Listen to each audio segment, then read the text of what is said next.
and welcome to Lunchtime Politics, reaching you live from our global headquarters here in the nation's commercial nerve center, Lagos. I'm Jeffrey Uzongo. Here's what's coming up on the program right now.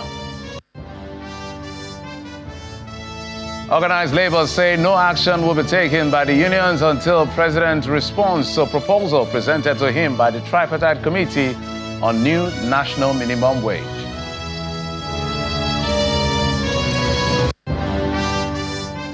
Civilian staff of the Ministry of Defense shut down defense headquarters over alleged brutality by soldiers in that ministry.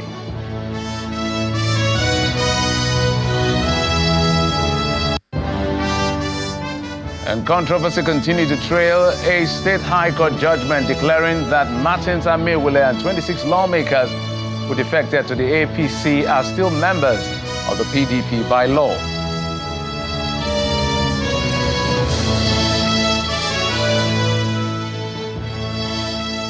As our first port of call is the announcement by the federal government that Wednesday, June the 12th, 2024, has been declared as a public holiday to mark Democracy Day to commemorate 25 years of unbroken democracy since 1999. The day was shifted from May the 29th to June 12, 2018 by the immediate past administration in honor of one of the heroes of democracy and winner of the June 12, 1993 presidential election, Chief MKO Abiola.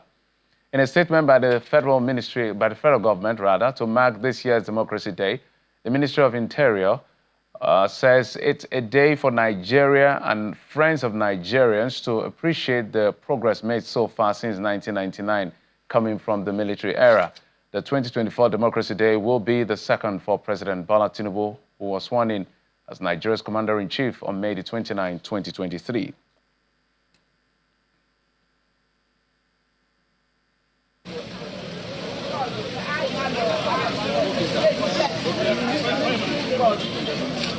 Earlier, workers and soldiers were unable to access the defense headquarters after civilians shut down the Ministry of Defense under the Joint Executive Council. They shut down the headquarters of the ministry in Abuja over alleged brutality of their members by soldiers. The president of the council, Mr. Didam Joel, says the civilian staff of the ministry has been under detention for a month by the military authorities, even though he's not a military personnel. The president of the union also explains that an assistant director of the ministry working at Command Secondary School Ojo in Lagos was equally brutalized on Monday without recourse to civil service rules. The Joint Executive Council is made up of all affiliate unions of civilian staff working in the Ministry of Defense.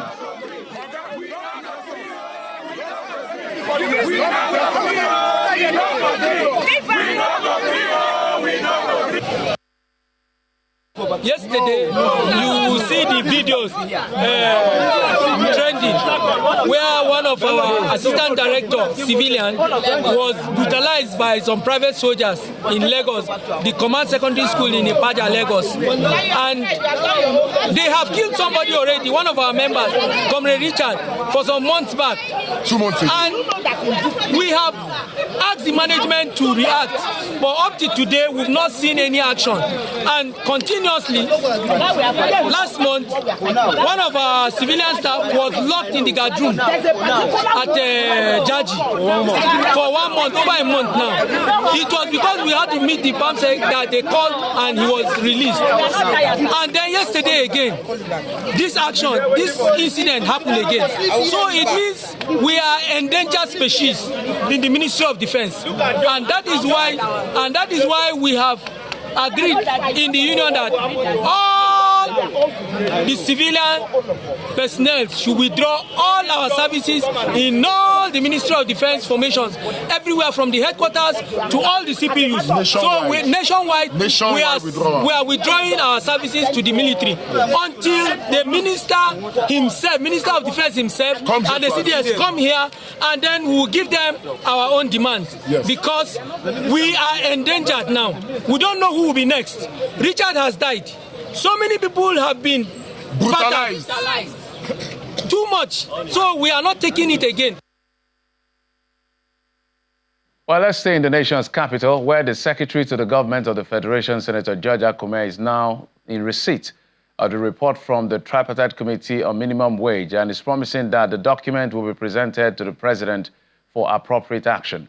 Senator Akume said this when he received the committee's reports in Abuja on Monday. A statement from the office of the IGF explains that the formal presentation of the report will be made to the president when the leadership of the organized labor as well as the representatives of government and organized private sector return to the country. They are said to be currently in Geneva, Switzerland for the ongoing International Labour Organization conference. The 37-member committee was inaugurated on January the 30th, 2024 by the president in accordance with the Minimum Wage Act of 2019 and was tasked with reviewing the existing minimum wage as well as advising on the appropriate increase. In the meantime, the president of the Nigeria Labour Congress, Comrade Joe Ajero, who is in Geneva for the ILO conference, says the organized labor will await the decision of the president on the proposals that will be submitted to him by the Tripartite Committee on Minimum Wage. The Labour leader ruled out any industrial action till the president makes his stance known on the two proposals presented to him on the new minimum wage for workers in the country, maintaining that Labour will decide the next line of action after the president's nod on any of the two proposals. While Labour insists on 250,000 naira as a feasible living wage for workers, the federal government, as well as states, including organized private sector, proposed 62,000 naira.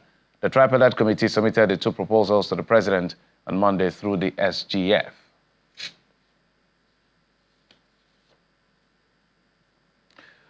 And yesterday, something really happened in Rivers State, which is the crux of our very first conversation today on the program. There was a court judgment yesterday clearly stating that the members of the Rivers State House of Assembly, led by Martin Mewule, and 26 others who defected to the APC are still members of the PDP. And that is the controversy that has trailed this particular issue for a long while. We've been following the issue of political development in Rivers State, but this is a new twist to that imbroglio, as it is commonly called. So we understand that the PDP was joined in the suit and said that as far as they are concerned, the APC, or the members of the House of Assembly still have their names on their register. As such, they are still members of the PDP. And the judge ruled that, yes, they may have made declarations, but as long as their names are not on the register of the PDP, of the APC rather, they are still members of the PDP. So that is the first conversation, or the conversation we're about to have with the people in the know right here on the program. We're being joined on the program by the Publicity Secretary of the All Progressives Congress Caretaker Committee in Rivers State, Mr. Chibike Ikenga. Joins us via Zoom. Mr. Ikenga, thank you so much for coming on the program. My pleasure. Thank you for having me. I would like to get your initial reaction to this political development, or this development, let me not put it political, this development in your state. It appears that the 26 members or thereabouts who had given some level of impetus and stature to the opposition in Rivers State since this feud within the PDP happened among lawmakers have now returned back to the PDP, according to that judgment. So as members of the APC, how are you receiving this news? Well, it's democracy in action. I'll confirm to you that we are aware of the judgment, and our lawyers are studying the judgment.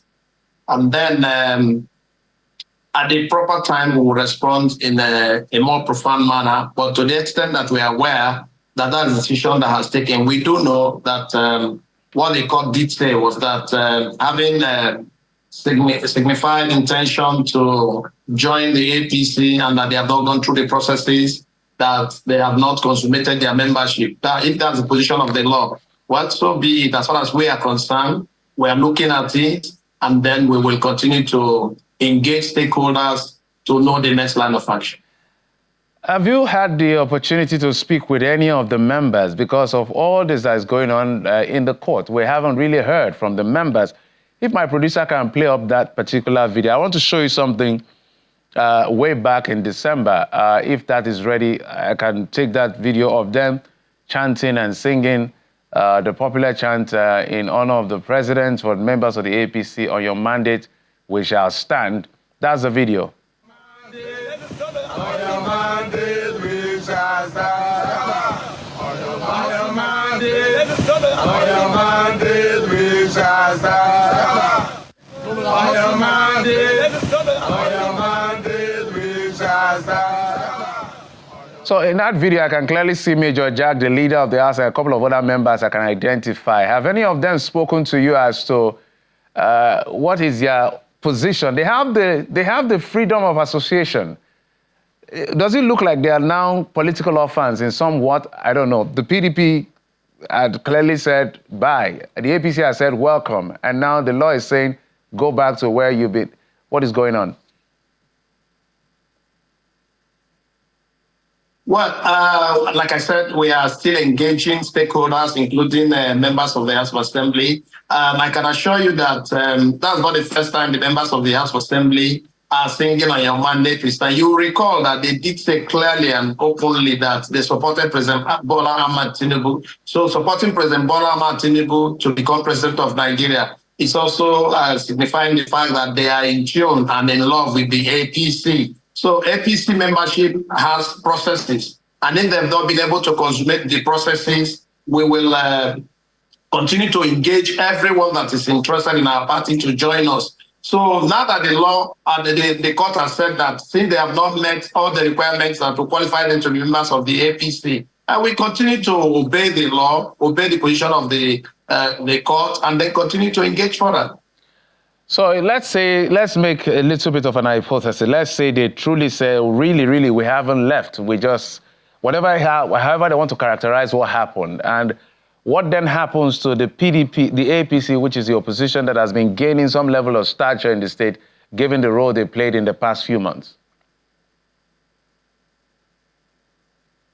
Well, I think that what has brought APC to the fore today is the fact that we have a more political leadership today under Chief Tony Okocha and a few of us. We have tried to reject the party, and that's attracting quite a lot of people who had left the party before, and even members of other political parties. You'll also recall recently that Senator Marcus Abe had also identified interest in coming back to the APC. And I also believe that the due processes of membership and registration have not been consummated, but that they have signaled interest to coming back to the APC, and the level of contemplation like the Assembly did, to continue to give us that mileage, because the leadership we have today in APC Rivers State is more accommodating, more inclusive, and then preparing the people for greater task of winning foreign elections against the PDP in the state.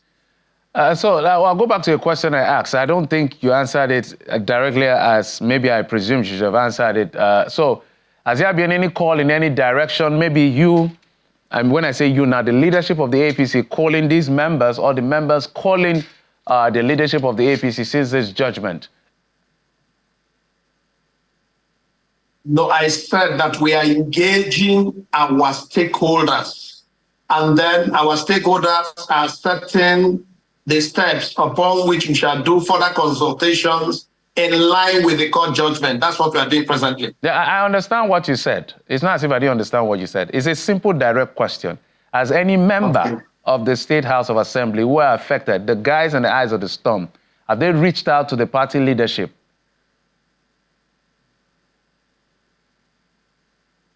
Before the court judgment, there are members of House of Assembly. We discuss issues with them, but this one that had happened yesterday, we are meeting as stakeholders to look at how to respond to it. And they are setting the processes and steps we shall take to be able to engage our stakeholders, including the House of Assembly members, but not limited to them. I understand you're a politician, so I can see I see what you're doing there, but it's okay. But I must thank you so much for coming on the program. And our eyes and our ears are on River State to see how this play out, because for those of us who are onlookers, sometimes it's a bit confusing what we see going on. But we hope that there will be finality, so some of this imbroglio we're seeing. It's been a year and going, and still there's no political peace in the state. But I must thank you, Mr. Chibike Ikenga, Publicity Secretary of the River State APC Caretaker Committee. Thank you so much for coming on the program. I wish you guys well.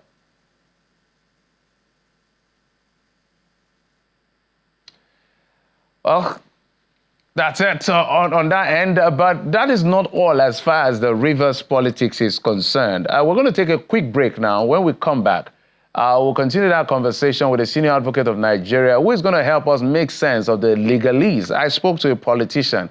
Now I want to talk to a lawyer. Let him help us make sense of what is really going on, because sometimes it looks like the more you look, the less you see. We'll be back after this break. Join us again.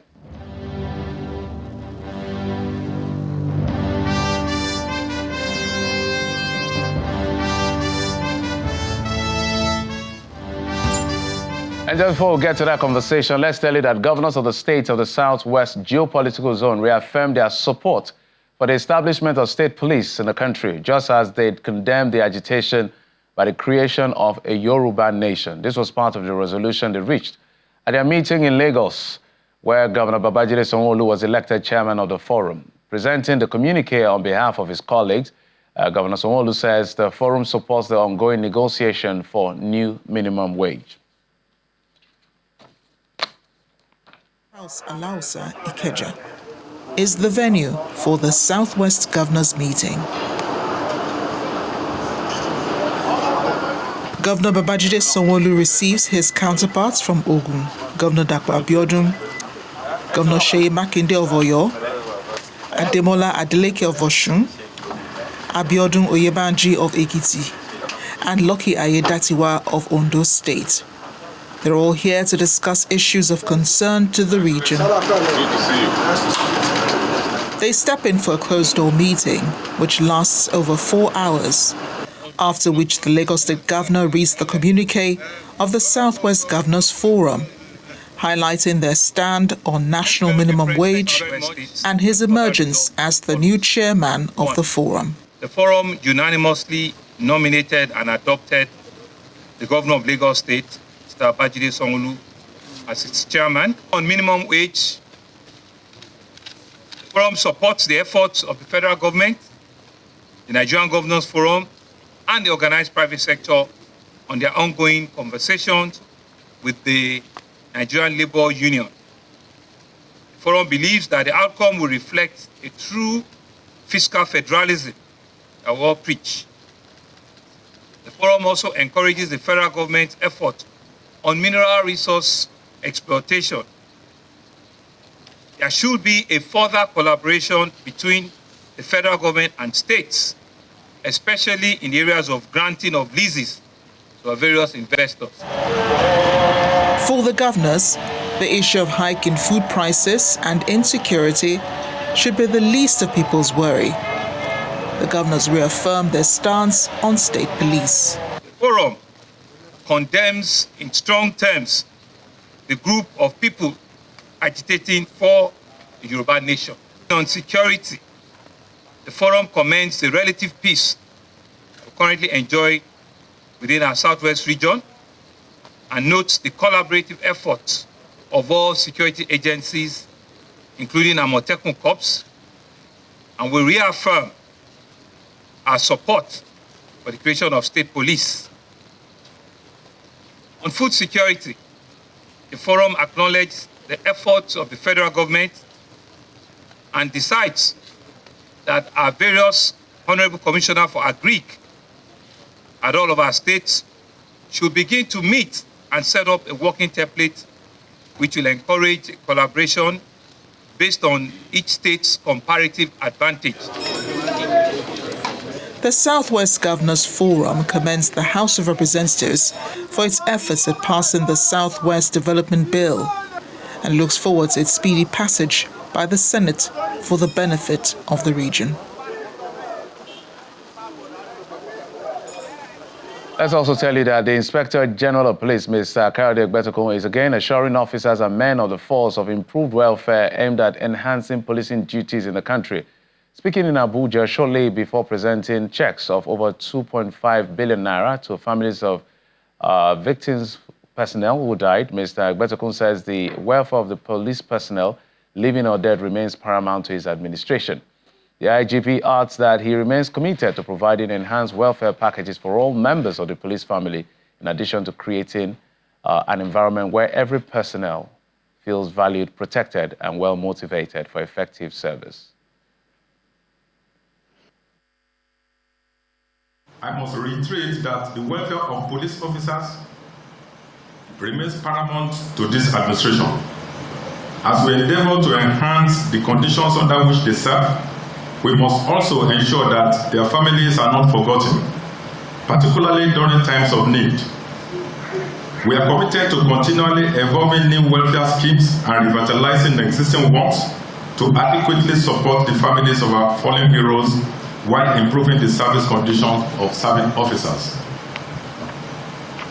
On assuming office, I pledge to prioritize the needs and welfare of every policeman, whether serving, retired, or deceased. Foremost among our priorities is enhancing police pensions, addressing the enduring calls for improved pension earnings by retired officers.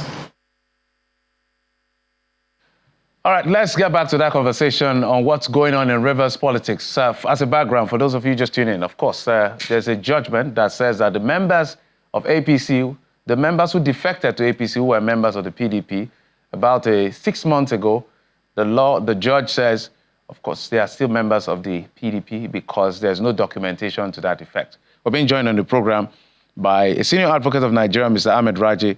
He joins us via Zoom from the nation's capital. Mr.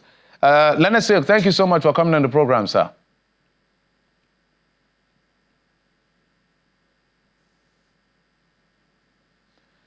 All right, Leonard Silk, if you can hear me, just to establish that you can hear me sir?